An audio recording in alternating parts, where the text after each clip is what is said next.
Welcome. You are listening to Readers and Writers with your hosts, James Hill and Athena Paris of RockHill Publishing. I am Amy Ravichandran, and today we're going to be talking about show and tell. And so I know one of those would be, which form of writing is the best to use. So what is your guys' opinion on that? Well, that's the first thing everybody tells you when you go to creative writing classes. They always tell you, show, don't tell. And then they go through a long, hard description of what they mean. So let me break it down basically and make it easy for everybody, writers and readers. To show is to use action words, action verbs. To tell, you're telling the story using passive voice and passive actions. So when they say show, don't tell, they want you to, in the book, it should say the boy ran through the door, the boy threw the ball. These are actions. You can see the person doing it. If you say, John then went to the door and threw the ball, now you are using a passive voice. You're telling the reader what John is doing rather than showing the reader what John is doing. So that's the show and tell of it all. In grammar school, we used to have show and tell, where you would bring your favorite toy to school and you would hold it up, show it to them, and then tell people why you liked it. In writing, there is time for when you want to show the action to the reader, to bring the readers into the story. And there are certain times when you have to tell the reader what's going on. You got to tell the reader what's going on in the person's head. Well, how do you decipher between the two? Because I feel like that's one of the things that some writers can get hung up on, is when to use which one. I'll let Athena answer that as the editor-in-chief. Okay, so when you are, let's say you want to write about a battle, so you should let the reader experience the battle. So therefore you are going to detail your story with actions, your senses, because now you want them to feel it, to hear it, to even smell. Someone could be cooking something could be burning. So it's got to do with the words that you use, all the actions, the feelings, the emotions. So you want your reader to experience the story. Whereas if you are going to tell, you are explaining things instead of showing things. So that is the difference. The one is you feel the emotion and the moment, and the other one, you're reading what somebody else is explaining to you. It's like, for example, the one protagonist has just been through a battle. That was show, because you saw the whole battle. But now he's telling his friend what happened at this battle.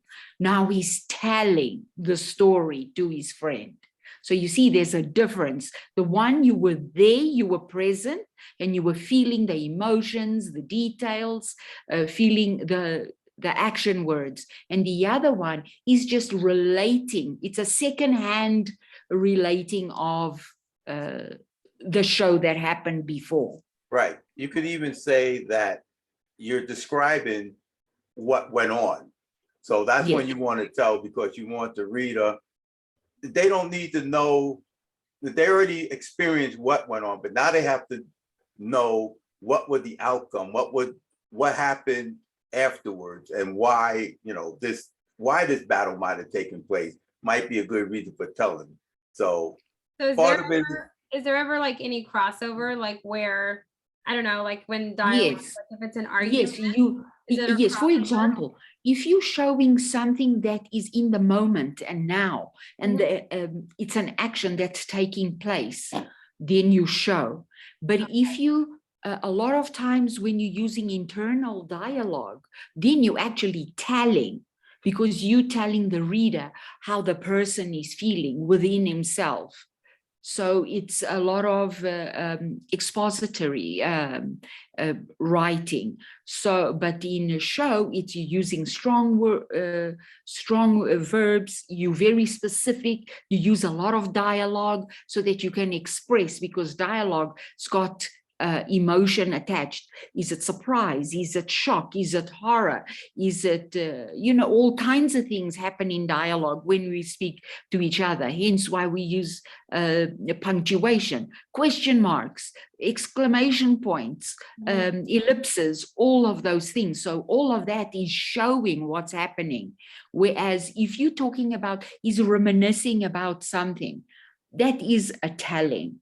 Is telling himself something that he went through back in the past. Okay. And a lot of people get that confused because they think when they're doing dialogue, they're telling a story. Right. And actually they're not. They're actually showing you how the characters are going through this in the moment. Yeah, that's why I asked, because I'm currently reading a book, and this couple just got into an argument, and so there was like a lot of dialogue, and you could feel like you were there with like the awkwardness and stuff, and then the next thing you know, like in one of the couples just like threw like a vase or something and it shattered. And so I was like, okay, well now I'm visualizing that. So that's why I was asking if it was like, if it crosses over at some point where you're showing and telling, within dialogue and things like that. Cause I do feel like, as a writer, which I am not one, but I work with, right? And I feel like that would be the hardest thing to convey, is doing a crossover between showing and telling, within the same, I don't know, like scene or moment. I feel like that would be really difficult. So what are some suggestions, if someone's trying to do that? Because I feel like that happens in every book, that it crosses over at some point. Is that true, or is it good to keep it separate? No, that's pretty true. When you're doing scenes, you can't always show what's going on because, like Athena said, if you're trying to get into the person's mind of what he's feeling, then you have to tell the reader. Or if there's things that are happening that are outside of your main character view, that's going to be a telling story, because the character doesn't know what's happening on the other side of the hill. He can't see over the hill. He can only see what's happening on the battlefield that he's in. So you might want to tell the reader, oh, help is coming. The other troops are on their way. They can hear the battle and they know this guy's in trouble and help is on his way. So you're going to tell the reader all of this because the reader got to know this. The person who is actually experiencing the battle, your main character, he doesn't know any of this. So he's in the moment, he's thinking, oh my God, I'm losing here. I'm going to die. I got to keep going. Everything is turning bad because he doesn't know help is on his way behind him. But the reader needs to know that because it builds excitement. Oh, is he going to die before the help gets there? So, that builds the excitement. So you tell the reader that in this battle scene, his guys are coming. And now the reader is, oh my God, are they going to get there in time? All his troops have been slayed. He's the last one. He's slashing and dicing people up, trying to stay alive. And then all of a sudden, there goes the whole thing of the Second Army is up there. And now everybody turns and runs away from him because, now they realize, oh, they're outnumbered now. So time to retreat. And, so that builds the excitement. So part of it is just showing the guy in the battle and how he's losing and all this kind of stuff.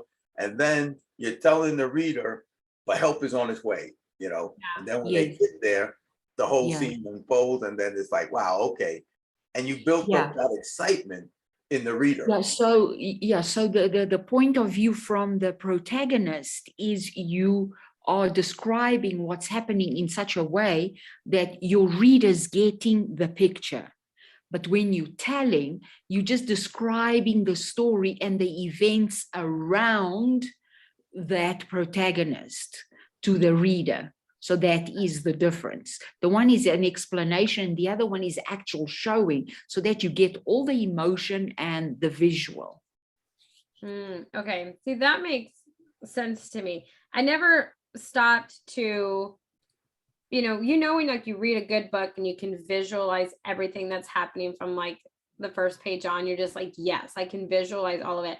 I never like took the time to stop to think about how much time and effort probably goes into creating those, right? Because in order to make it pop off of the page and be visual in the reader's mind, you have to do things like knowing when to show and when to tell and when they cross over and how to do that, efficiently. And so I've never stopped to like think about it, right? So that's why I was like, man, Well, that's when you know you wrote a good book, is when the reader does not stop to think, oh, is he telling me the story, or am I seeing the story? It all blends together.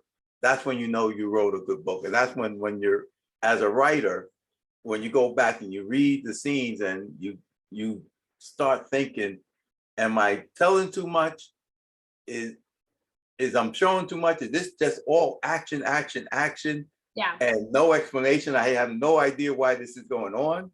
And that's when you, as a writer and as the editor, you have to start weaving these two ideas together, because in a book, you can never use just one or the other. Right.